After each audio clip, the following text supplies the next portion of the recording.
Vamos ahora con una mesa redonda que os voy presentando a cada una de las personas que van a intervenir en la mesa redonda. La primera es Rocío Pillado, que es de Adara Ventures. Luego tenemos a Ignacio Larru, que es de K-Fund, y a Pedro Torrecillas, de Kibo Ventures, ¿vale?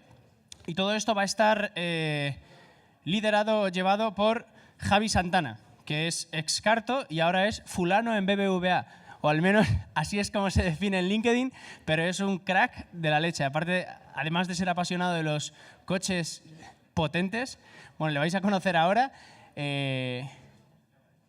Vamos allá, podéis subir un aplauso para todos los ponentes de la mesa redonda.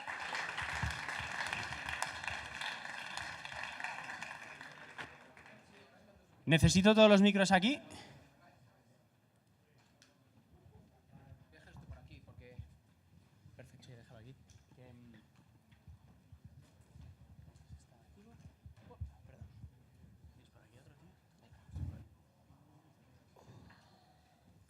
Espera, os dejamos aquí micro para que cantéis un poquito.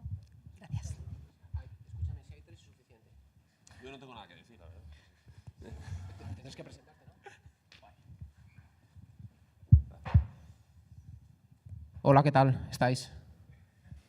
Bien. Bueno, vamos a... Joder, qué ganas tenía yo de encontrarme ya con esta gente, que son los Venture Capital.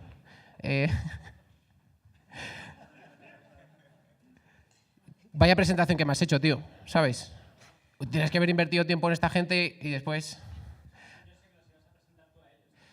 No, se van a presentar ellos. Yo les he dicho, digo, mejor os presentáis vosotros, digo, porque aparte de que no os conozco de nada, también es interesante por el hecho de que se puedan vender, ¿sabes? Porque si no yo les voy a vender muy mal, ¿vale? Entonces, que se presenten ellos mejor, ¿vale? Bueno, vamos a hablar, hemos preparado unas... Aunque no lo penséis, esto está preparado, ¿vale? Hemos hablado de qué preguntas vamos a preguntar, cuándo vamos a preguntar, todo esto está pactado. Esto es un poco, vamos a hablar un poco de la perspectiva de producto, la perspectiva desde el Venture Capital de producto, que yo también estoy intrigado, esa es la verdad. Y bueno, en principio el planteamiento que habíamos hecho es, se presentan, os venden su libro y todo este rollo, y luego a partir de ahí empezamos a hablar un poco vamos haciendo diferentes preguntas sobre las diferentes fases en las cuales un Venture Capital está involucrado en una startup de producto, ¿no? Desde el momento previo a la inversión, es decir, qué tipos de productos interesan o no interesan o están interesados y demás. De hecho, el otro día estaba en una reunión de inversores y me preguntaron cuál era mi perfil de inversión. Pues ese sería un buen punto de partida. Y luego seguir un poco viendo cómo de involucrado está un inversor una vez, digamos, ya en la due diligence, cuando ya realmente está interesado en invertir, y luego en la fase posterior, ya cuando has invertido, que es la fase más importante desde mi punto de vista y la que desde mi punto de vista menos se trabaja. Pero bueno, yo creo que si queréis presentaros y demás, empezar quien queráis. Por orden, ¿no? Venga. Perfecto, empiezo yo.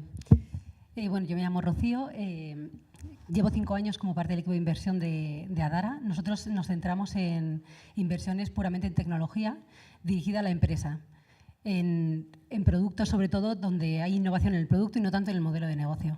En etapas Seed y Series A, es decir, empresas desde que tienen 2 empleados hasta empresas que tienen 20, 30 o 40.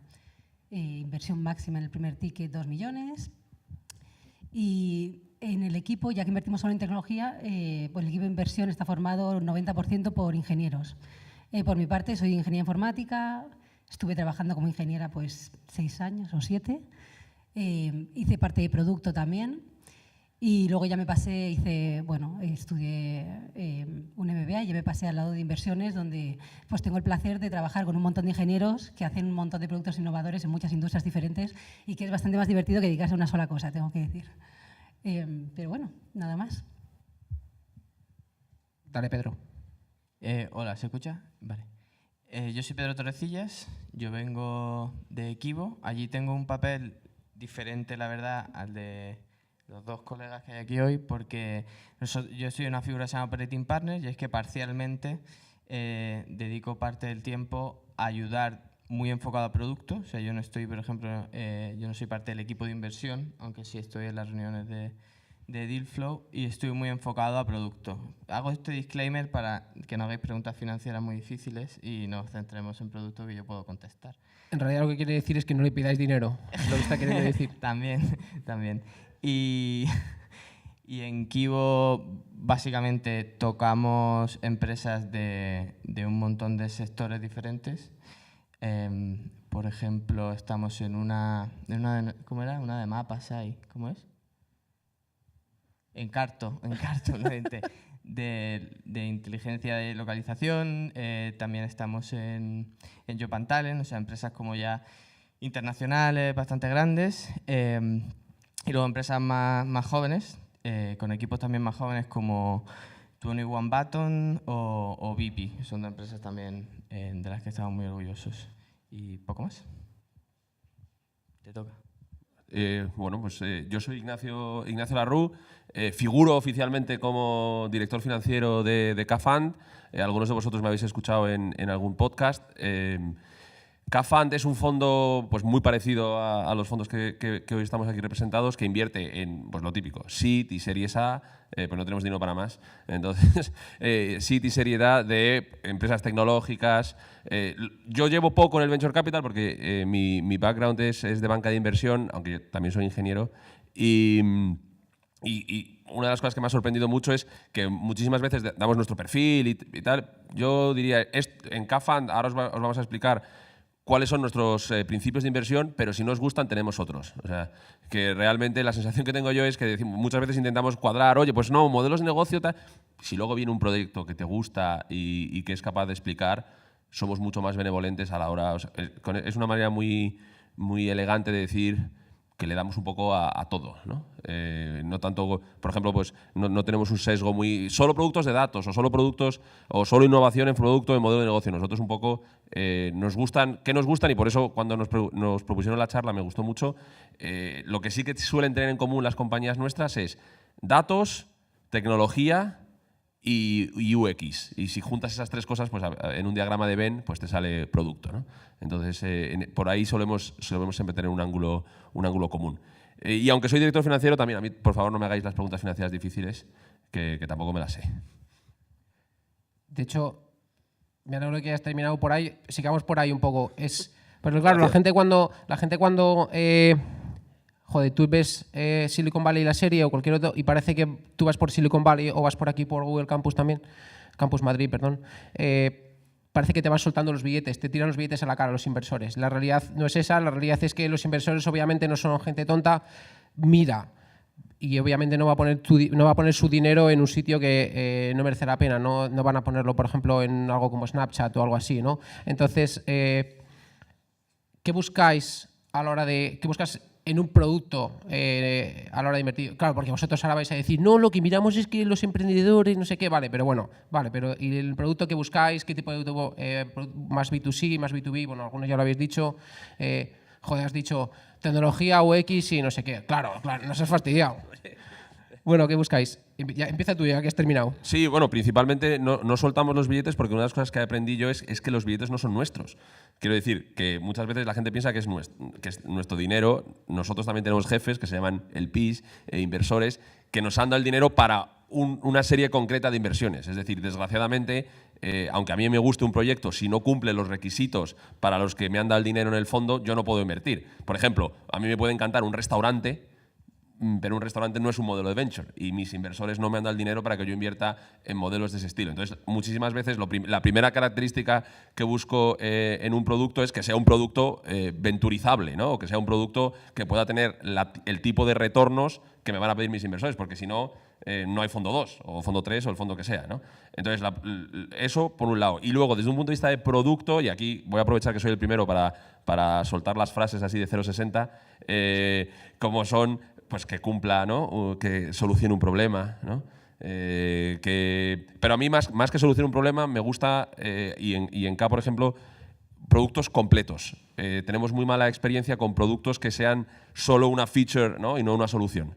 Entonces, una de las primeras cosas que cuando estamos hablando de un producto es, oye, ¿esto es un producto completo o esto es un trocito de una solución mucho más compleja?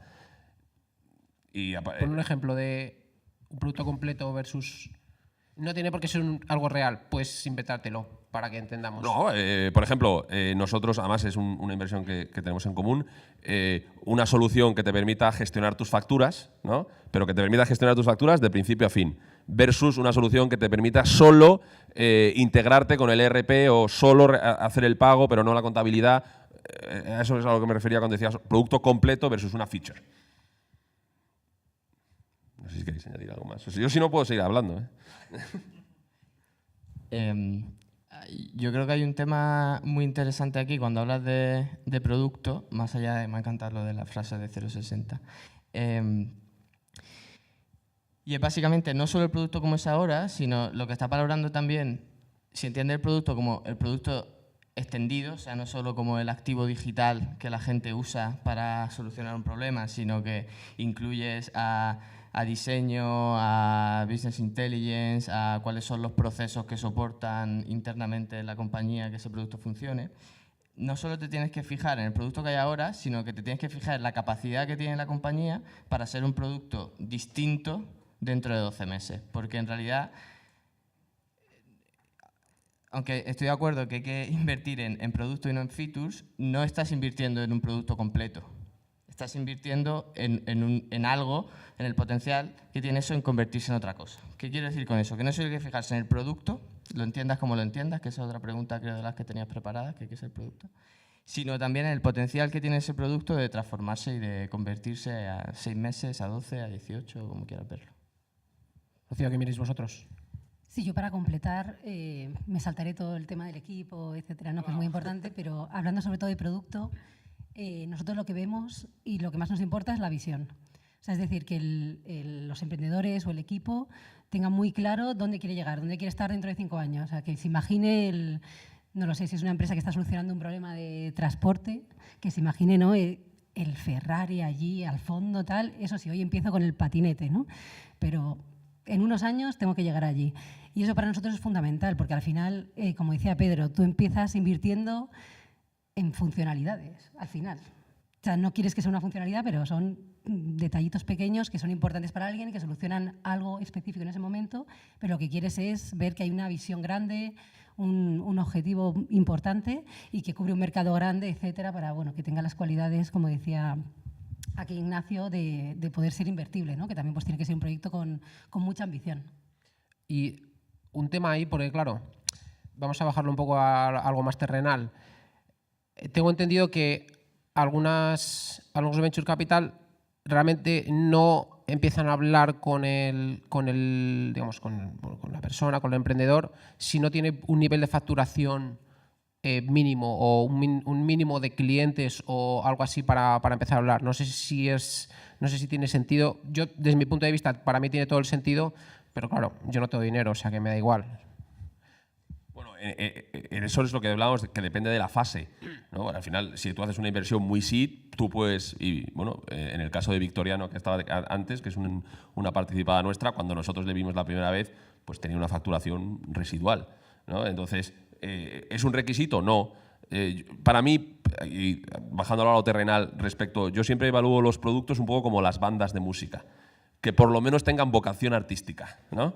Es decir, que por lo menos no digan, oye, que hay que hacer, que no sean Enrique Iglesias, ¿no? Oye, ¿ahora qué se lleva esto? Pues lo hacemos, ¿no? Que tengan una vocación desde el punto de vista de producto, y por eso, por ejemplo, muchísimas veces en la due diligence inicial, que como decía Pedro, es que en la due diligence inicial pasa un poco como cuando lo hemos hablado, si quieres ver el código fuente. Es que yo no sé si quiero que el código fuente sea bueno o malo. Porque si es muy seed y el código fuente se puede comer en él, es que has perdido el tiempo, ¿no? Porque lo vas a rehacer. Y si es muy, muy malo, pues tampoco sé yo si es... Entonces, nunca sabes qué grado de madurez quieres ver. Con los productos pasa un poco parecido, que era un poco lo que decía Pedro. ¿Hasta qué punto yo quiero ver el producto completo hoy o estoy invirtiendo en el futuro? Pero claro, si está ya hecho, pues ya no hay futuro.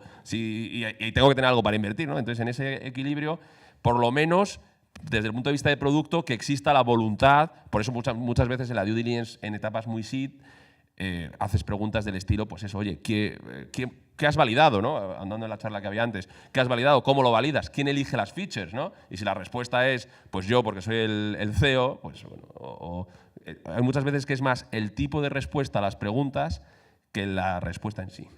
Cuando os dicen lo de Henry Ford, ¿qué hacéis? Exacto. Bueno, pues habitualmente yo me levanto y salgo corriendo. Ya cuando empieza pido el Cabify. Nosotros, te he saltado, ahora te dejo hablar, no te preocupes. Invertimos en empresas con revenue, sin revenue nos da un poco lo mismo. O sea, lo que vemos es que haya ya algo diferencial. O sea, por ejemplo, en una participada nuestra en Playgiga, que hace un tema de streaming de videojuegos, cuando invertimos allí tenían únicamente la tecnología, es decir, una tecnología que hacía streaming, muy poquita latencia, muy buena calidad, etcétera, pero no había producto ni vendían a nadie todavía, ¿no? Entonces, de ahí salió, pues, oye, ¿a quién vamos a venderlo? ¿Cómo vamos a diseñar un producto? Alrededor de esa tecnología había muchísimas opciones y, bueno, ya han pasado varios años y ya la empresa, por supuesto, factura, etcétera. Pero en el momento de la inversión simplemente era una tecnología muy chula que nos parecía que podía tener mucho mercado y ya está. Entonces, depende un poco de la etapa y del tipo de empresa. Pero parece complejo el hecho de ese momento ves la tecnología es muy buena y todos conocemos ejemplos buenísimos de tecnología buenísima que se ha ido al garete. No voy a poner ningún ejemplo. Y de productos muy buenos que se van al garete. Exactamente, pero como, claro, ese momento de, vale, creo que esta gente puede tener futuro, ¿cómo lo diferenciáis? Porque claro, es decir, qué buena es la tecnología, cómo mola, pero ¿dónde está la chispa esa? Porque, bueno, imagino, vale, seguramente miraréis el equipo, vale, pero ¿qué más miráis? ¿En qué os basáis para decir, aquí hay chispa? Lo de la parte de facturar, de mirar productos, volviendo un poco a la pregunta origen, en mirar productos que tengan facturación, al final, sobre todo si tú has sido de inversión, y uso esta palabra así como que yo tampoco la entiendo muy bien, pero bueno, si estás en compañías de cierto tamaño, pues o estás cerca o tienes que haber pasado lo que llaman el product market fit, ¿no? Esa cosa un poco esotérica que nadie tiene muy claro qué es. Pero sí es cierto que si no está muy clara la definición, sí empieza a estar claro cuáles son las señales que te indican si hay un principio de product market fit o no. Y la atracción, o sea, que la gente pague por lo que estás haciendo, es una buena señal. Entonces, claro, que haya revenues, al final, simplemente como indicador de un principio de product market fit, es muy bueno. Yo sobre lo de elegir bien o mal, así muy rápido, yo diría que los fondos en general, no en España, sino en el mundo, elegimos bastante mal. O sea, por regla, la mitad de las compañías se nos mueren, más o menos, y por muerta quiero decir pues que se cierra o que no consigue llegar a facturar nunca o se queda así facturando 1.000 euros al mes toda la vida y sobrevive. O sea, ese tipo de inversiones. Así que tenemos mal ojo, como quien dice, ¿no? O buen ojo, no sé, el vaso está medio. Pero digamos que si todos supiéramos ver cuándo son los buenos productos, pues ahí estaríamos todos invirtiendo exactamente lo mismo. Y todas las carteras son diferentes. Invertiríamos solo en una. ¿No? Lo bueno es que tenemos la sabríamos estadística cuál del es otro la lado. buena, sí. Estaríamos todos en Spotify, Claro. en Airbnb, fenomenal. Snapchat. Exacto. Carto. Imaginemos que ya ha habido chispa, ha habido amor, dices, estos lo van a partir. Claro, una cosa es lo que ves desde fuera, esto es como cuando estás buscando, encuentras tu pareja o dices, joder, creo que he ligado, y dices, los primeros meses, en mi caso décadas, muestras lo mejor de ti, ¿no? Y luego ya, bueno, pues te vas dejando un poco, ¿no? Pero, claro, me imagino que en el momento de que llega un emprendedor y diga, esta es mi startup y tal, todo te lo venda muy bien, pero tiene que llegar la hora de la verdad, tienes que ver qué hay ahí, ¿no? Entonces, ¿en qué partes os fijáis del producto a la hora de inversión? Me imagino que os fijáis en un montón de cosas, pero específicamente de producto, aparte del equipo de producto, que ahí sí que me gustaría que entraseis un poco, qué evaluáis sobre el equipo, sobre la parte de producto, que en muchas ocasiones imagino que en empresas pequeñas ni siquiera hay equipo de producto, pero ¿qué os fijáis en cuanto a código, ese tipo de cosas? ¿Qué consideráis vosotros importante? Y sobre todo también que miréis en las due diligence, claro. Nosotros, en lo que te decía, depende un poco de la etapa, pero en la etapa más inicial, yo principalmente, que me ocupo de hacer las due diligence técnicas y de producto, me preocupa mucho más el proceso, lo que hablábamos de la voluntad. Es decir, existe un proceso ordenado de priorización de las features, quién las decide, cómo las decides. Por ejemplo, una pregunta que me encanta hacer, un poquito trampa, es, oye, ¿cuál es el backlog, ¿no? y de pronto dice, ¿qué? ¿Cómo? ¿Dónde? No, yo voy a... Entonces, pues ya más o menos Te, lo que te decía te antes. responden, tenemos un Trello. Por ejemplo, ¿no? o dice, no, hoy no ha podido venir el de backend, ¿no? O cualquier cosa así, ¿no? Pues es más el tipo de respuestas porque en una seed, tú realmente lo que dices, muchísimas veces el equipo de producto es el founder que no programa, ¿no? Entonces, y que no vende, ¿no? Entonces el tercero ahí pues le dicen, bueno, pues tú a producto, ¿no? Pero muchísimas veces no existe una organización de producto como tal, ¿no? Entonces, a mí, por ejemplo, incluso en esas etapas iniciales, a mí, por ejemplo, lo que me encanta es que exista voluntad de crear, o sea, pues que aún hay emprendedores hoy que no necesitamos departamento de producto. Dicen, oye, yo creo que sí. No, esto con ingeniería, ¿no? Ingeniería y tal. Son ese tipo de cosas las que puede levantar desde el punto de vista de producto una bandera roja inicialmente. Incluso, a mí nunca me ha pasado, afortunado o desgraciadamente, pero yo también sospecharía de llegar a una compañía que son 3 empleados y que tenga, no, estamos divididos en tribus, ¿no? Yo pertenezco a 6 tribus, el otro a otras 3, ¿no? Spotify ha hecho muchísimo daño con eso, te lo digo. Exacto, ¿no? Y las series y tal. Entonces, que aún no sabes, o aquí tenemos el departamento de UX y tal, y dices, sois 3, ¿no? Entonces, muchísimas veces en las etapas iniciales es más la voluntad y simplemente el saber que eso que existe y que se va a crear, ¿no? Y el proceso que la estructura en sí. Nosotros que normalmente invertimos en startup de mayor tamaño que estas que estás comentando ahora mismo en Seed, sí que es verdad que nos metemos hasta la cocina, no te voy a engañar. Hacemos due diligence de tecnología y producto porque pensamos que las due diligence que se suelen hacer normalmente son financieras, de recursos humanos y tal, que son importantes, pero para este tipo de compañías donde está el riesgo de verdad es en la parte de tecnología y producto. Y siempre las solemos estructurar alrededor de como 4 pilares, le llamamos, que son Product Management, en el sentido más amplio, en el que pues el backlog que comentaba Ignacio, pero sobre todo no tanto qué es lo que tiene el backlog, sino cuál es tu proceso de priorización. O sea, ¿por qué estás haciendo esto y no estás haciendo otra cosa? Porque el ancho de banda del equipo es el recurso más escaso que tienes, ¿no? Pues Product Management, Business Intelligence, cuál es tu infraestructura, cuál es tu capa de visualización, estás modelando tu compañía con datos, cómo se relacionan con el business plan, un montón de cosas. Luego hay una otra parte muy importante de equipo y delivery, o sea, quiénes son las personas del equipo, cómo piensas, cómo las retribuyes, cómo piensas crecer, cuál es tu ciclo de desarrollo de producto, cómo consigues llevar las cosas a producción. Y luego una cuarta que es pura de tecnología, que la hace otro compañero también, Operating Partner en Kibo, Teo Ruiz, y que es puro de tecnología y que pues, mira escalabilidad, o sea, mira infraestructura, mira arquitectura, mira seguridad, mira un poco las cosas que te gustan a ti. Y todo esto desde el punto de vista de qué es lo que no va a escalar post-inversión. O sea, primero, si hay algún drama, algo así, deal breaker muy grave, y luego qué es lo que no va a escalar post-inversión, que es lo más interesante. Ayudar a la compañía también, darle un punto de vista externo y con un poco de benchmark de la industria de cuáles son las cosas que te deberían estar preocupando durante los próximos 6, 12, 18 meses otra vez, a nivel producto e ingeniería. Nosotros, bueno, para completar un poco la respuesta sin enrollarme mucho, también hacemos due diligence de tecnología y de producto, pero a la hora de producto no miramos tanto lo que es el proceso en sí. O sea, miramos mucho, como he comentado antes, la visión, si tienen claro el posicionamiento, a quién van a vender, qué es lo que van a hacer en los próximos meses, o sea, como una estrategia. Y a nivel de proceso, por supuesto, si ya tienen algo en marcha, fenomenal. Si no, nosotros nos metemos mucho, hacemos muchos workshops con ellos para que entiendan, oye, que tienen que nombrar una persona encargada de producto, cómo tiene que hacer el proceso de priorización, de establecimiento de roadmap, de tal, etcétera. Y ahí sí que nos metemos mucho a ayudarles, pero asumimos que muchos de ellos pues, han llegado ahí sin esos procesos o con unos procesos muy básicos, ¿no? Y básicamente es eso. Solo que no se me malinterprete, yo también soy de cosas básicas, simples, o sea, nada muy complejo. Que lo miremos no quiere decir que tenga que ser eso, o sea, cuanto más simple mejor, totalmente de acuerdo. Yo por mi parte, que yo he vivido el otro lado, bueno, me imagino que tú también has vivido el otro lado, pero yo viví el otro lado en Carto y llegó un fulano allí que, pues, joder, tenía pinta de ser bastante listo el tío. Yo digo, es bastante listo.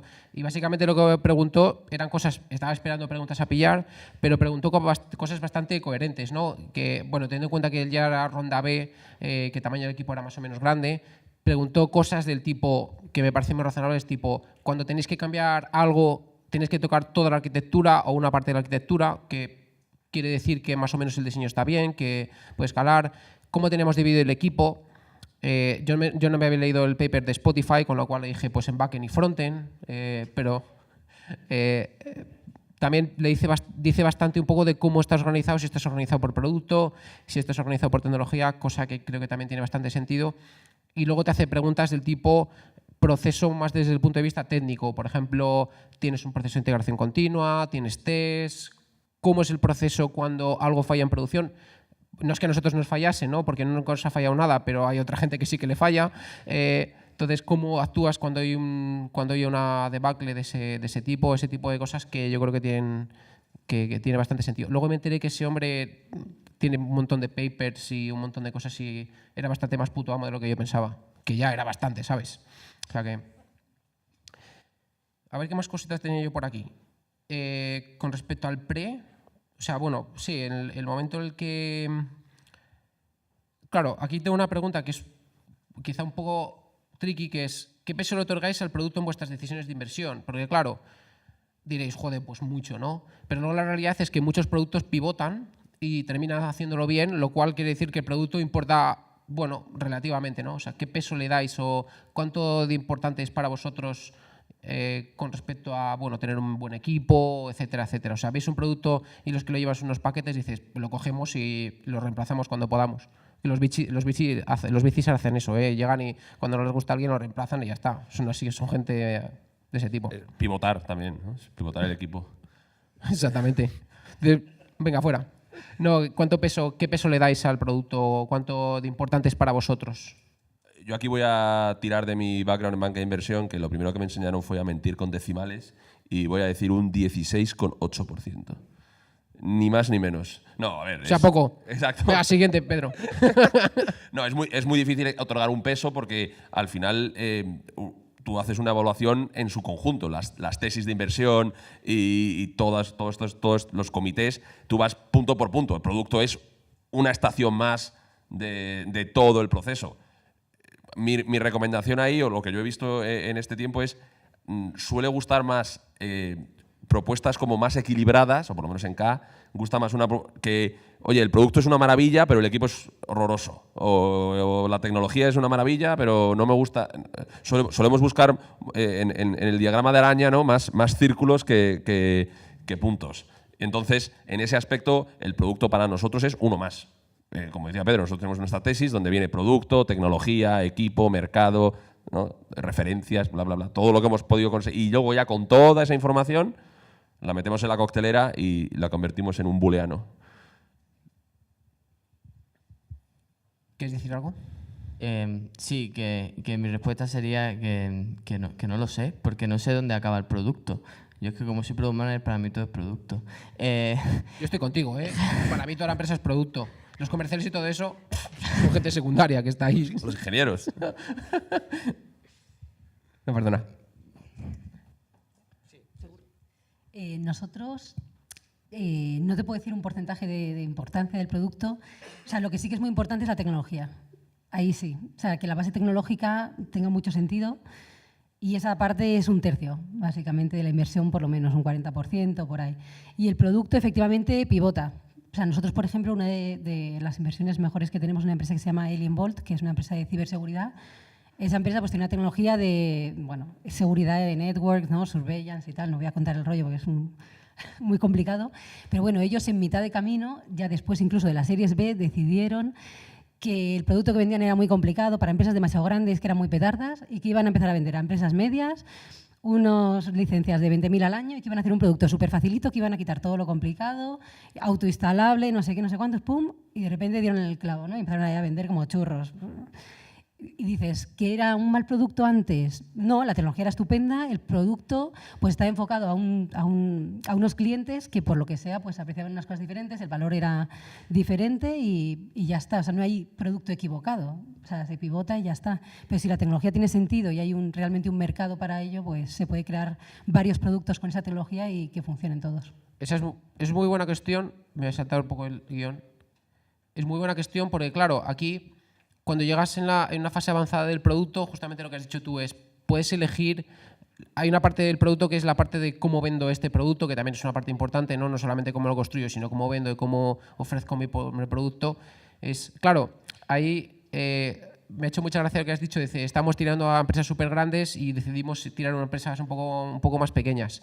Que es un poco la traducción que hago yo desde el otro lado es, el comercial está haciendo el roadmap versus la gente de producto está haciendo el roadmap. Es un poco la lectura muchas veces cuando vas a empresa grande, la empresa grande dirige tu roadmap mucho más que tú dirigir tu roadmap. Entonces, no sé cómo veis eso, en las empresas, cómo veis ese tema, que para mí es un tema que creo que es importante y creo que decide mucho el futuro de una empresa. Bueno, a lo mejor Kfund no tiene empresas tan grandes, pero bueno, en cualquier caso, ¿cómo veis ese tema de cliente grande, cliente medio, cliente pequeño, B2B, B2C? Eso era lo que yo intentaba decir cuando decía lo de voluntad o vocación de producto. Es decir, cuando el comercial venga o la gente de venta y diga, no, esto, hay que incluir este feature, si tú tienes una vocación de producto, ahí es donde van a aparecer tus fundamentos, de decir, oye, esto vamos a seguir un proceso, ¿no? Si tú no tienes esos anclajes, vas a ser una veleta y te va a venir el comercial o te va a venir la empresa grande o te va a venir… Por eso nosotros solemos, cuando estamos haciendo la tesis de inversión, una de las cosas que miramos son esos anclajes, porque sino cuando, es una cuestión de tiempo, que me da igual que sea una empresa grande, el comercial o un socio o otro inversor que le haya dicho a alguien que en Estados Unidos están haciendo otra cosa.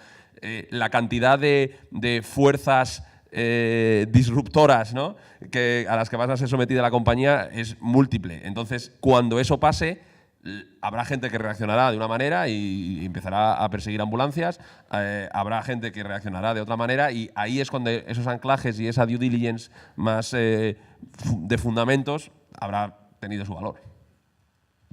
Pedro, ¿B2C o B2B? Pero me ha cambiado la pregunta, tenía preparada la para- respuesta. No, vale, venga. Responde si lo hago la Te doy siguiente, te doy venga. esa también. Dale. No, o sea, B2C o B2B, parece que el B2C es más importante mirar toda la parte de experiencia de usuario, ¿no?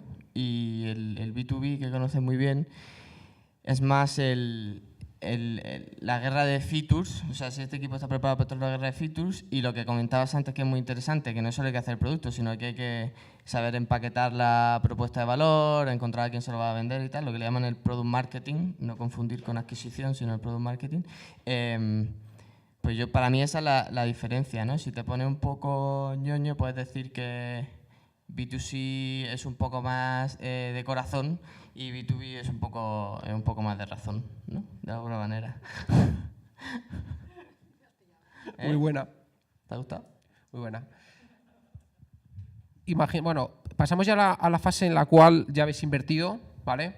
Ya os ha gustado, veis que hay futuro, la RU ha pasado de la due diligence técnica, el código está hecho un Cristo. Pues si no lo habéis, ya sabéis, si Kfund va a ver vuestra startup, lo que tenéis que hacer es poner el código como un Cristo para que lo vea la RU y diga, está bien, quiero decir, han invertido el tiempo donde tenían que invertirlo. ¿Qué puede ir mal? ¿no? Exactamente. Puedes programar en PHP y todo, ¿sabes? ¿Por qué reís, la hostia? Hay una parte de una vez ya invertido que es cuánto ayudáis. Bueno, Rocío ya ha dicho un poco que le echan un cable con procesos, etcétera, etcétera, que está muy bien.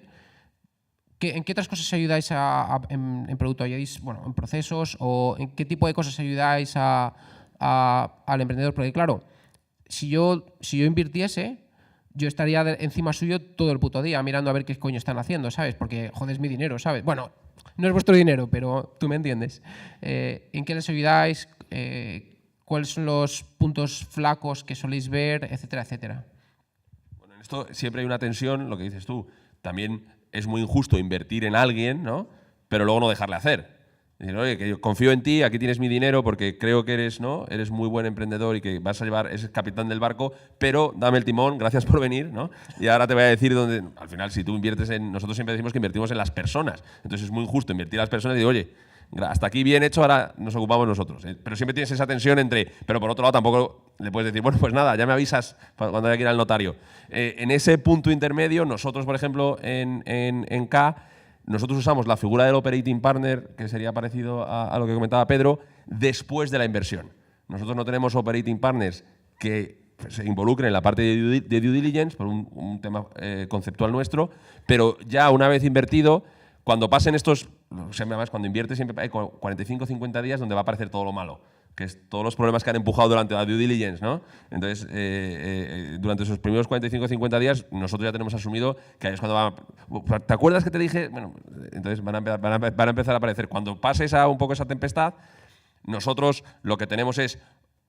Primero, en nuestro caso, se le asigna a una persona que ya, oye, cada uno tenemos nuestra experiencia de producto y demás, e intentamos aportarle lo que podamos. Pero aparte de eso, nosotros tenemos una red de colaboradores que ponemos a disposición de las participadas, porque claro, cada participada tiene, ¿no? Pues lo decías tú, si es B2C, pues la gente de producto es distinta que si es B2B, que si es de network, que si es de una app, que si es. Entonces, nosotros, parte de nuestra labor como fondo es tener una especie de páginas amarillas, ¿no? de expertos altamente incentivados para que la cosa acabe bien. Y esa es la parte que ponemos a disposición de las participadas para intentar ayudar en las partes en las que ellas mismas identifiquen o nosotros que necesitan ayuda.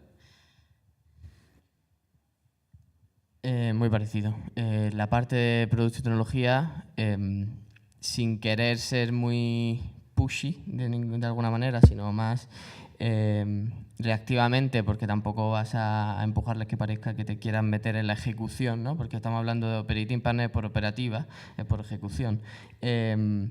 Pero recibimos y nos piden ayuda y ayudamos desde, como lo más heavy es meterte de interim en una compañía durante un tiempo, meterte de interim CTO, como se metía Teo, o meterte de product manager en una compañía, hasta necesito que entrevistes a estos perfiles, porque claro, como tú sabes eso de who watch the watchmen, ¿quién entrevista al CTO, ¿no? O sea, ¿quién entrevista de tecnología al CTO, por ejemplo? Pues ese tipo de cosas también le ayudamos. Un problema de producto, una discusión de producto, un workshop alrededor de una funcionalidad, un problema que quieren resolver, cualquier cosa que pidan y que esté dentro del expertise, que podamos ayudar honestamente, le echamos una mano. Nosotros yo diría que muy parecido a lo que dice Pedro. Intentamos no meternos mucho en la compañía. O sea, nosotros hemos invertido en un equipo y dejamos al equipo que ejecute. Eso sí, ponemos todos nuestros recursos a su disposición. Al final queremos que nos vean como una extensión a su equipo que tiene conocimiento pues, en diferentes áreas, en marketing, en producto, en ventas, etcétera, y les ayudamos sobre todo a poner procesos, a encontrar a la gente adecuada y a pensar estratégicamente en los problemas que vayan surgiendo. Y lo que queremos es una relación de, semanal o a diaria, lo que haga falta. O sea, por WhatsApp, oye, como un miembro más del equipo simplemente, pero nunca nos metemos hasta el punto de vigilar qué es lo que están haciendo ni nada. O sea, si tenemos una compañía que a lo mejor lleva un mes que no nos ha dicho ni hola, ¿no? Pues, oye, nos tomamos un café, ¿qué me cuentas? ¿Algo nuevo? ¿No? Sí, todo bien. Pero al final queremos que nos vean como compañeros. O sea, ¿cuánto habláis de producto en los board? Cuando tienes el board cada 3 meses o cada X, ¿cuánto habláis de producto? ¿Por qué te ríes, Larru? Estaba pensando, con Victoriano 3 horas, ¿no? de producto. Bueno, pero eso habla solo Victoriano, ¿no? Claro, los boards con Victoriano son 3 o 4, dependiendo del tiempo que tengamos de. No, al final depende también de lo que decíamos, el estado de la compañía, el tipo de compañía y demás. Pero para nosotros el producto es muy importante, porque es que sin el producto, pues claro, ¿no? Hablar de otras cosas es un poco paladí. Entonces, sobre todo al principio. Sí, pero ojo, porque de mi experiencia muchas veces se habla mucho más de otras cosas que realmente, por ejemplo, y esto es una opinión, para mí el equipo de producto, o sea, no, la gente que compone el equipo de producto es como uno de los pilares fundamentales de una empresa. Es decir, que un grupo de personas de tu equipo se encabrone y te la líe parda, puede tirar la empresa abajo en función de cuál es el estado de la empresa, ¿no? Entonces, claro, muchas veces creo que se habla demasiado de poco de ese tipo de cosas, ¿no? Porque dices, joder, si esto es para mí un pilar fundamental, repito, depende del estado de la empresa, pero es un pilar fundamental, debería hablarse mucho más de lo que realmente se habla. Tal vez a lo mejor mi experiencia no sea tan... a lo mejor no he tenido tanta experiencia con tantos boards, pero quiero decir que no se habla mucho de ese tema. Como mucho se habla, en mi experiencia, repito, de no, el headcount, que se suele decir, no, buah, a lo mejor es que necesitamos 15 personas más, pues a ver dónde vamos a mover el presupuesto, que realmente de lo poquito que he visto hablar. Luego es suma estrategia, marketing, go to market, market fit y este tipo de cosas de tíos con corbata. A ver, nosotros, bueno, cada fondo es diferente y obviamente cada consejo es diferente. No hay dos consejos iguales en dos compañías, así que... Pero para nosotros el 80% es producto en los consejos. O sea, todo el material se envía antes, todo lo que sea temas financieros, etcétera, se resuelve alguna duda si la hay, pero normalmente, bueno, está bastante claro lo que envían y todo está alrededor del producto. Y cuando digo el producto, y me refiero para mí, cualquier decisión estratégica de, oye, país nuevo, eso es qué implicaciones tiene el producto, ¿no? Incorporación de, no sé, nuevas funcionalidades, nuevo tal. Al final, la empresa es el producto donde nosotros invertimos. Y normalmente son empresas que son monoproducto y ya sí, cuando crecen muchísimo, pues sí, efectivamente pueden tener 2, 3 o 4, ¿no? Pero desde luego el momento de la inversión y los siguientes 2 o 3 años es monoproducto y solo se habla de producto. Y el producto, pues bueno, tiene muchas patas, ¿no? Cómo haces marketing del producto, cómo vendes el producto, pero lo que más se centra uno es en el producto, desde luego, vamos. Yo no he estado nunca en un board. ¿Ahora qué hago? No, pero mira, te voy a dar la visión de... Invítale al próximo, hombre. ¿Cómo te Invítale. imaginas? que sí. Montamos uno rápido, ¿sabes? Montamos uno. O sea, no es nuestra labor como Predicting Partner meternos en el board de ninguna compañía, pero sí que es verdad que yo he visto cómo funciona Kivo desde el otro lado de la barrera, porque cuando estaba en Job & Talent, de hecho, conocemos a la gente de Kivo, tanto Teo como yo, porque nos invitaban a los boards a hablar de cosas de productos y nos peleábamos con ellos y discutíamos allí en los boards y de eso lo conocemos. O sea que, por experiencia, si vale ese ejemplo, en Kivo se habla de productos de los boards y se discute y la verdad es que es muy productivo. ¿Qué KPIs de producto ponéis o miráis? ¿O consideráis Mira, importante? ya que tengo yo el micro. Se modela la compañía entera. O sea, idealmente, a mí lo que más me gusta, y esto ya es un tema personal, pero que en muchas compañías de Kivo en las que estoy involucrado, intento que funcione así. Modelas toda la compañía, pero el producto y la operación y tal, como en un solo vistazo, y eres capaz de que funcione eso como una máquina.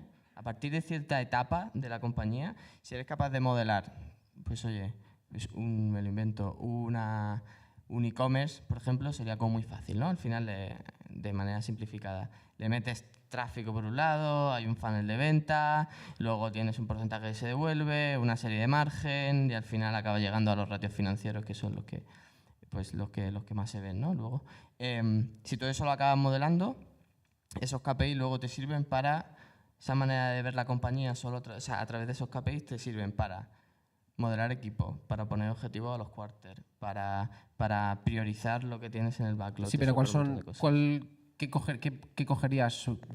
¿Pero de qué empresa? De producto, ¿qué decir? General, de producto. No sé si a lo mejor dice... Páginas vistas, claramente. Páginas vistas, muy bien. Usuarios únicos. Y tasa de rebote, venga, siguiente. No. En concreto, nosotros, de hecho, estamos cambiando ahora este proceso porque estamos también optimizamos nosotros, ¿no? Que es el momento de, os cuento desde el otro lado, cuando llega y te dice, pon los KPI de producto, de tu área, de tecnología, lo que sea, y no sabes lo que es un KPI, entonces dices, hostia, pues voy a poner, primero preguntas, buscas en internet qué es un KPI, llegas a la típica página web que te lo explica, y dices, esto está clarísimo, poner un número. Entonces pones un número a voleo que luego nunca actualizas y nunca miras y realmente no dice nada de cómo de bien te estás aproximando a tus objetivos, ¿no? Entonces, por eso pregunto, es una pregunta totalmente... Nosotros teníamos parte de mi labor en el fondo es después, tú decías, después de la inversión, pues habitualmente a mí internamente me llaman el doctor datos, entonces le mandan un correo, siempre Jaime, que tiene mucha retranca, y le dice, te va a visitar el doctor datos, ¿no? Entonces yo llego ahí y el doctor datos, la reunión esta del doctor datos es pues para encargar los KPIs, ¿no? lo que nos hemos dado cuenta después de inversiones es que es un momento un poco incómodo, pues, ¿qué es un KPI? Y dices, quizá esto lo debería haber puesto en la due diligence, ¿no? Entonces ahora nosotros, por eso te decía que hemos optimizado o hemos cambiado un poco el proceso, que esta reunión la tenemos antes de la inversión. Es decir, en el proceso de due diligence ahora, una parte de nuestra due diligence es, oye, ¿qué KPIs y si la contestación es que es un KPI o espera que lo voy a googlear, bueno, pues ya tenemos más información en vez de empujarlo a después de la inversión y darnos cuenta de que no había KPIs, ¿no? Vais a pillar, qué cabrones. Bueno, es que mi background es académico, soy profesor, entonces suspender va innato en mi naturaleza, ¿no? Qué cabrón. Va a ir a pillar siempre. Rocío, ¿qué ponéis vosotros? O... Nosotros el tema de métricas es que varía muchísimo de una compañía a otra, pero siempre los ponemos como por secciones, ¿no? Pues unas para marketing específicas para ese departamento o esas personas, unas de producto. Las de producto, sobre todo, al final giran en torno a usabilidad, a ese tipo de cosas que, bueno, porque el resto de métricas casi todo se mide desde otro punto, ¿no? Las ventas desde ventas, las del marketing desde marketing. Y al final, como decía Pedro, es ver el flujo que funciona en la compañía, ver los 4 puntos que tienes que medir y luego poder optimizar esos puntos para que se venda más, el producto sea más eficiente, se desarrolle mejor y más rápido, etcétera. Pero varía muchísimo de una compañía a otra. O sea, hay que mirar cada caso en particular. No sé cómo vamos de tiempo. Quizá molaría que la gente preguntase algo si quiere preguntar, ¿no? También. Estaría muy bien. Que tenemos tiempo reservado para preguntas y todo. Vale, es que se me han quedado mis preguntas y por eso... ¿Sabes cómo...? ¿Tú sabes cómo cuando el cantante no se acuerda de la letra? Y hacía así. No, tenemos más preguntillas por aquí, sí. Creo. Tenía aquí preguntas bastante divertidas, por ejemplo... No, es que algunos de estos no os veas. Cuidado, cuidado. Algunos tipo... No sé quién me ha puesto esta pregunta. Dice, ¿por qué creéis que hay tan poca gente con conocimiento de producto en los Venture Capital? No respondáis, dejadlo ahí. Yo la sé. Básicamente es un tema de tamaño. O sea, tú primero necesitas gente con otro tipo de conocimiento, probablemente en un fondo, antes de meter a gente de producto. Es como... Una vez en una charla aquí se dijo que si pudieses fichar 3 personas para tu startup, ¿a quién ficharías? Y era una charla de product managers también.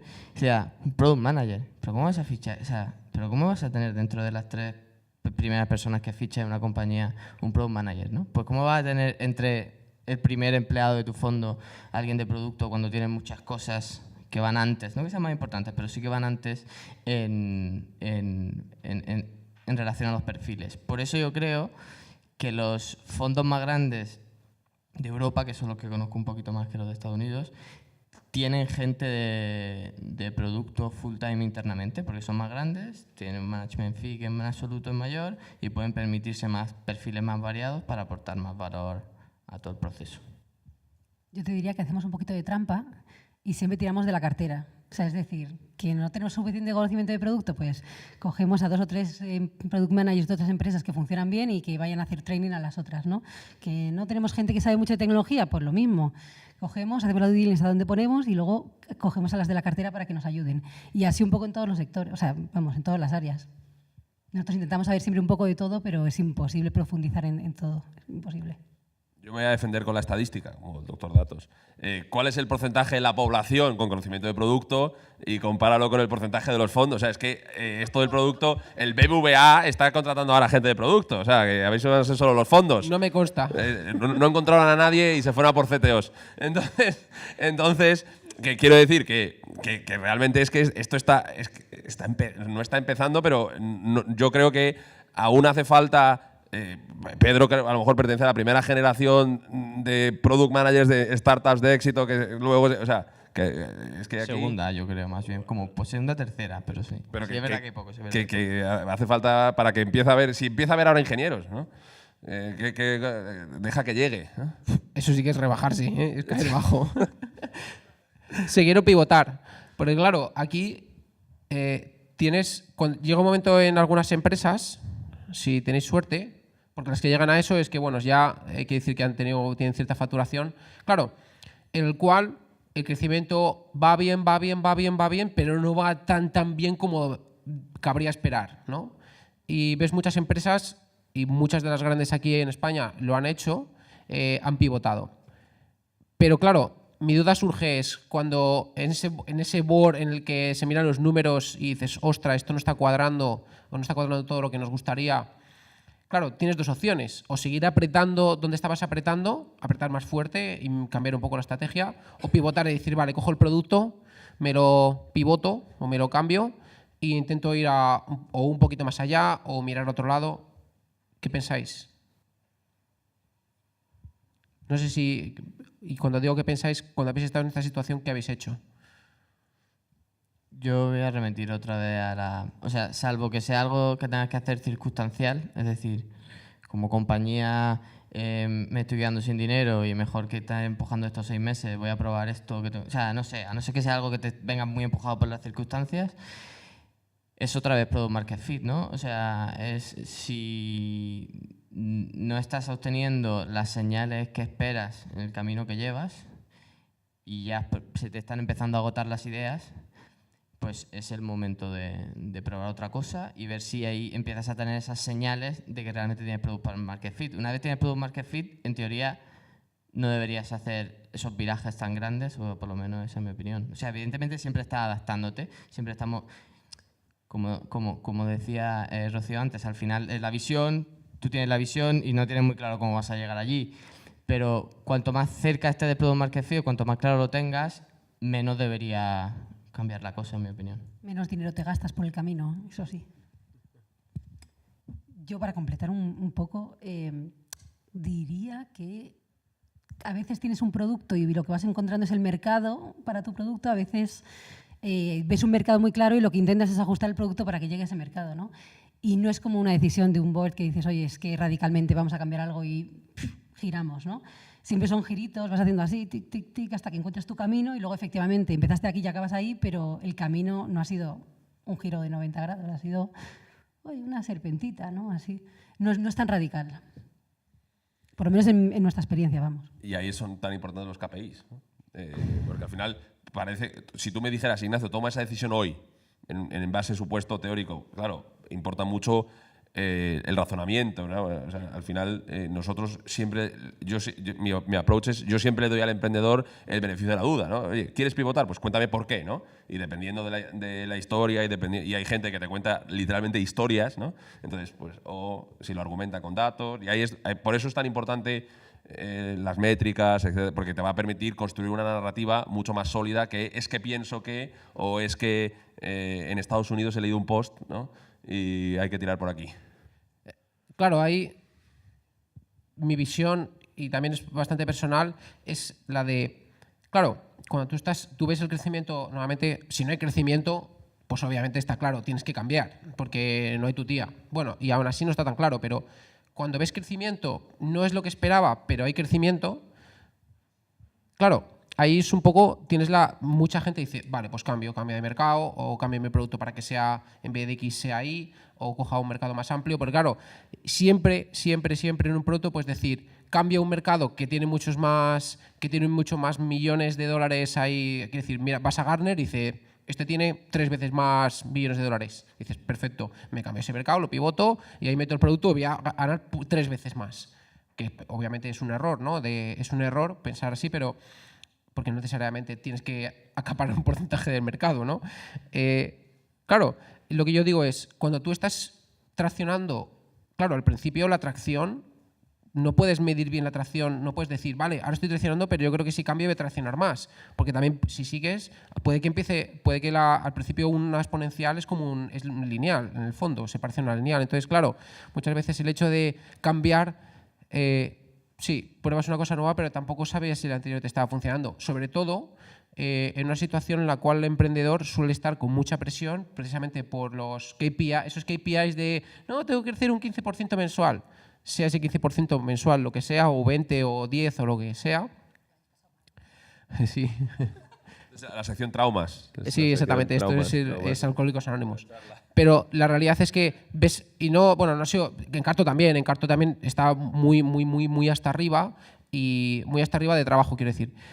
Y claro, te encuentras con una situación en la que no piensas con claridad, y en general muchos emprendedores no piensan con claridad porque les ves hacer estupideces del tamaño de un elefante. Entonces, de ahí es un poco, claro, para mí el VC o la gente que está en el board es la gente que no tiene esa presión del día a día, que puede mirar con una perspectiva mucho mayor y puede decir, tranquilo niño, que esto estás viéndolo con una perspectiva un poco rara.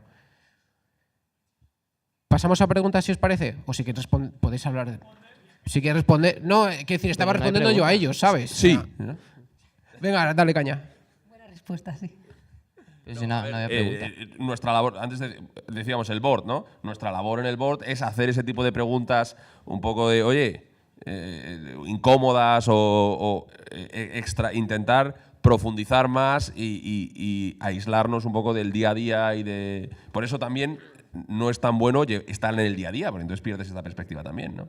Entonces, nuestra labor como inversores, aunque muchísimas veces es simplemente, oye, respira. Una de las cosas que nosotros, por ejemplo... Respira, pero crece un 15. Exacto, respira 10 segundos, ¿no? Y luego ya continúas. Y muchísimas veces, por eso a nosotros, por ejemplo, no nos gusta nada cuando empieza la caja, ¿no? La asfixia de la caja, porque claro, se entra en una espiral de conducir con las luces cortas, pero es que es humano. Si tú no tienes caja en el banco, no te vas a poner no, yo creo que voy a cambiar el mundo, si es que posiblemente el mes que viene no estés aquí, ¿no? Entonces, también ahí nuestra labor es, oye, pues proporcionar una cierta tranquilidad y una cierta confort en la ejecución para que tú como emprendedor, puedas elevar un poco las miras y usar un poco las luces largas, porque claro, si no, es muy difícil llegar al final. Es otra cosa que si podéis preguntarla, porque a mí se ha acabado el tiempo, pero corto plazo versus largo plazo sería una buena pregunta. Preguntas por ahí.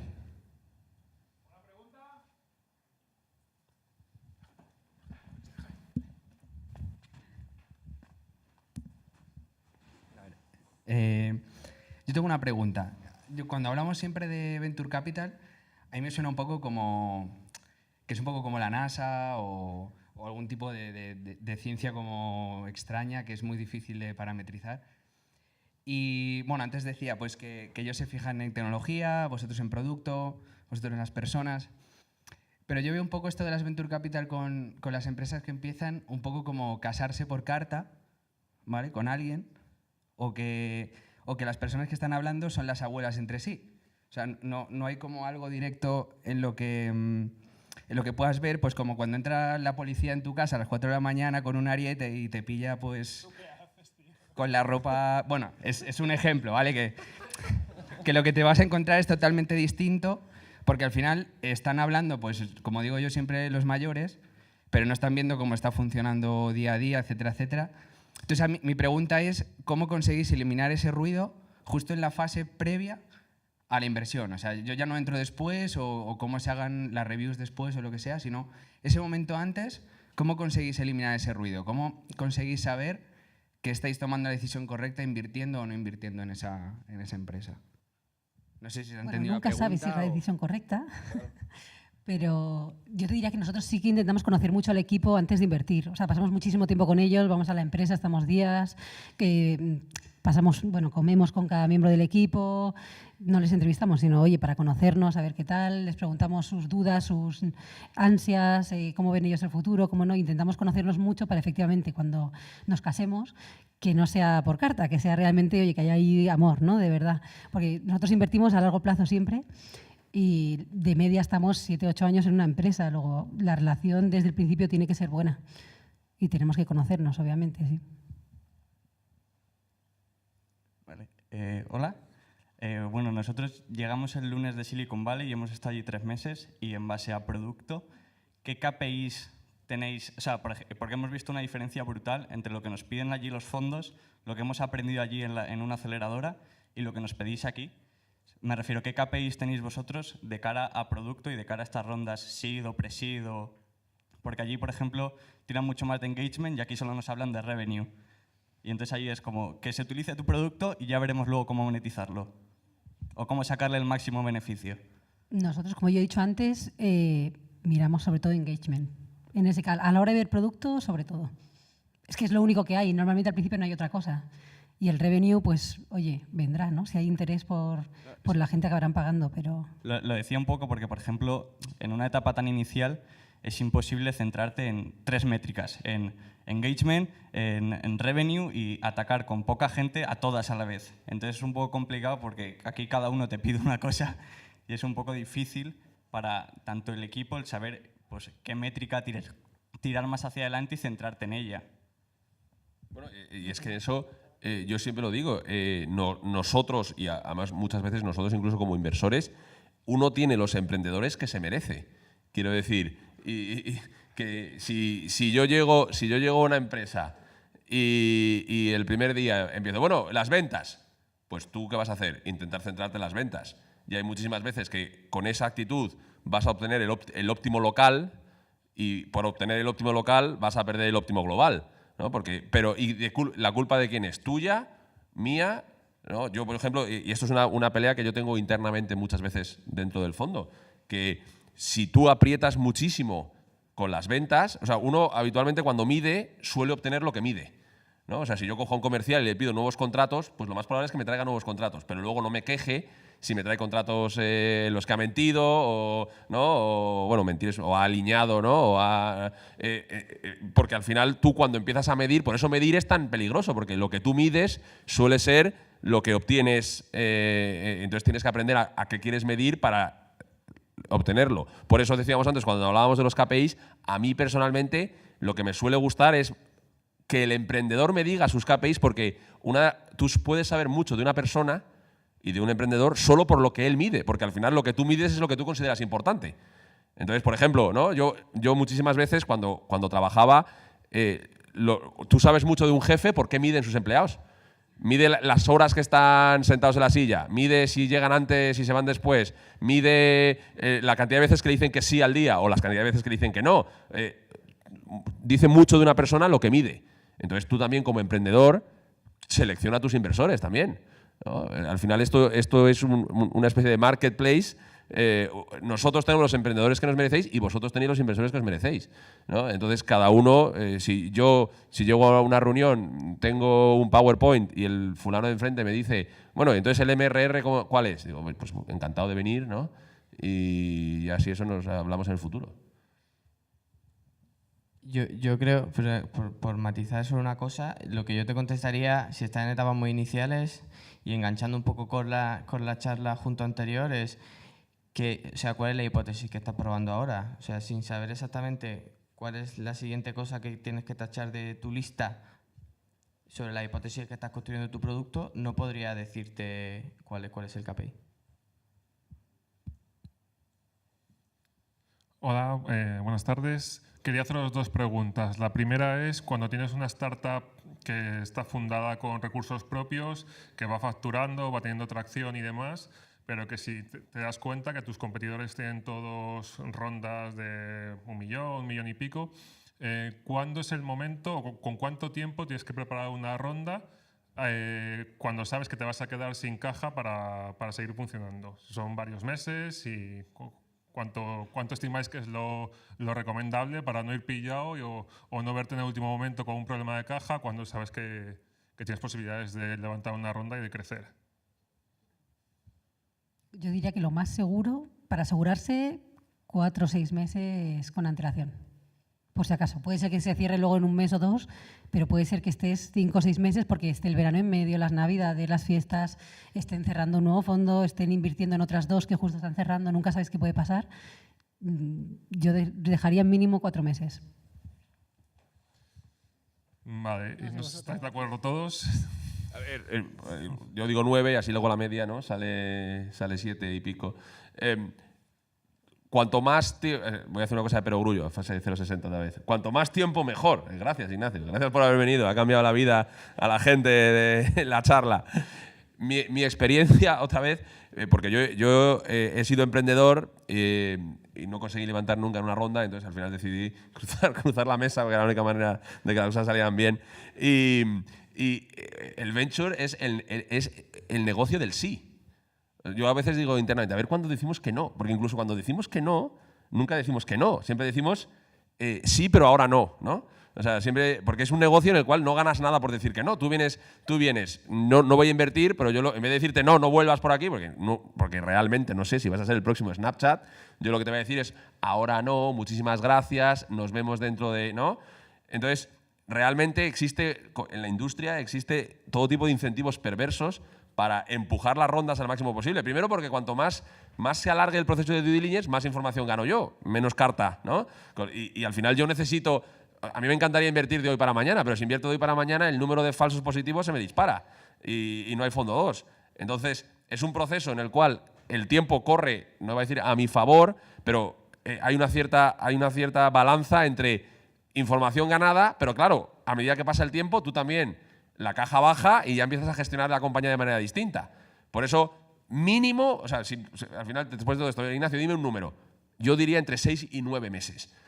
Yo sí que veo además que es que por cómo está montado esto, hay todo tipo de incentivos para que se alargue el proceso.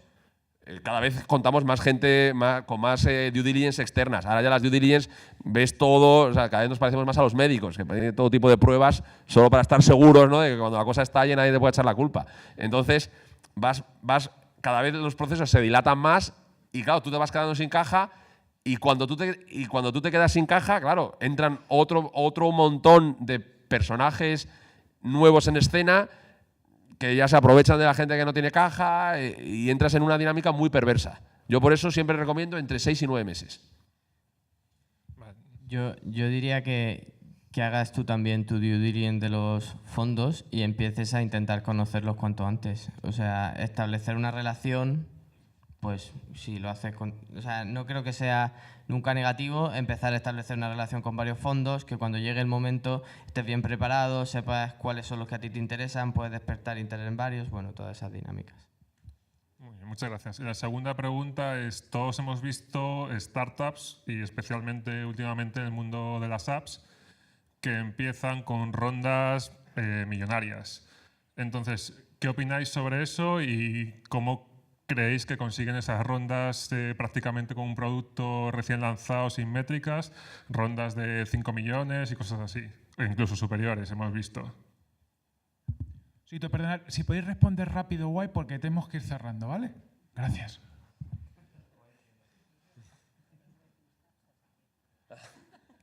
A ver, yo siempre, lo mismo, si has conseguido una ronda, pues bienvenido sea. Ojo, también, y yo lo digo, para que esto funcione, que es una regla de perogrullo, ¿no? Pero habitualmente la gente pues le gusta ver que el dinero crece, ¿no? Entonces, si tú levantas 5 para no diluirte, levantas a 20 y la cosa cuela, que tú sepas que en el momento que has firmado, baja el contador del taxímetro y en la siguiente ronda estamos hablando de 35 o 40, tú sabrás. Con lo cual, muchas veces levantar la primera ronda, y es una cosa muy de emprendedor y muy humana, tú quieres levantar la primera ronda lo más grande posible y a la mayor valoración posible. Coño, no vas a hacerlo al revés. Pero lo que no sabes tú es que cuanto más valoración estés consiguiendo en esa ronda, más peso te estás poniendo en la mochila o sea, más estás apalancándote en que vas a ser capaz de pegar un salto triple mortal. Que es genial si lo haces y todo el mundo aplaude, pero si no cuadras el salto y te desvías, al final cuanto más valoración y más dinero estás levantando inicialmente, más estás exigiéndote que esa voltereta sea perfecta. Y si luego te equivocas y sacas una pierna, se acabó el juego. Porque al final, si tú has levantado 5 a 20 y al cabo intentas seguir y la siguiente ronda ya tiene que ser a 30 y pico para que todo el mundo esté contento y si sigues sin tener, al final la gente se puede equivocar una vez, o sea, este sistema funciona. O sea, es muy difícil levantar rondas muy grandes si no tienes las métricas o si no tienes y al final la primera ronda todo el mundo te invita, a la primera copa todo el mundo te invita, o es más fácil. Luego ya, a medida que van avanzando las rondas, la cosa se complica. Entonces, ¿qué se puede hacer? Oye, es lo bueno de la economía de mercado. Si alguien te lo da, tú lo coges y tal, bienvenido sea. Pero yo siempre cuando vengo a estos foros intento que los asistentes comprendan que hay muchas veces que celebráis y no sabéis que lo que estáis empezando es acabar un poco la tumba. Yo creo, o sea, totalmente en línea con eso, que tiene que dejar de ser hitos tan importantes las rondas y vamos a celebrar otra serie de hitos. engancha esto con tu pregunta, has levantado 5 millones, pero ¿con qué objetivo? O sea, ¿has visto una oportunidad clave de mercado y lo abres para abrir en un país? O sea, ¿qué es lo que vas a hacer con eso? Y empezar a celebrar qué es lo que haces con esos 5 millones en vez de que se ve mucho, ¿no? en la industria y vas a presentaciones y la gente presenta sus credenciales como compañía y presenta como el dinero que has levantado como la más importante. No deberían ser esos los hitos que celebrásemos como industria, sino otros. Bueno, nos pasamos ya de tiempo. Muchísimas gracias, Javi, Rocío, Pedro, Ignacio. Muchas gracias por haber compartido tanto con nosotros. Darle un fuerte aplauso.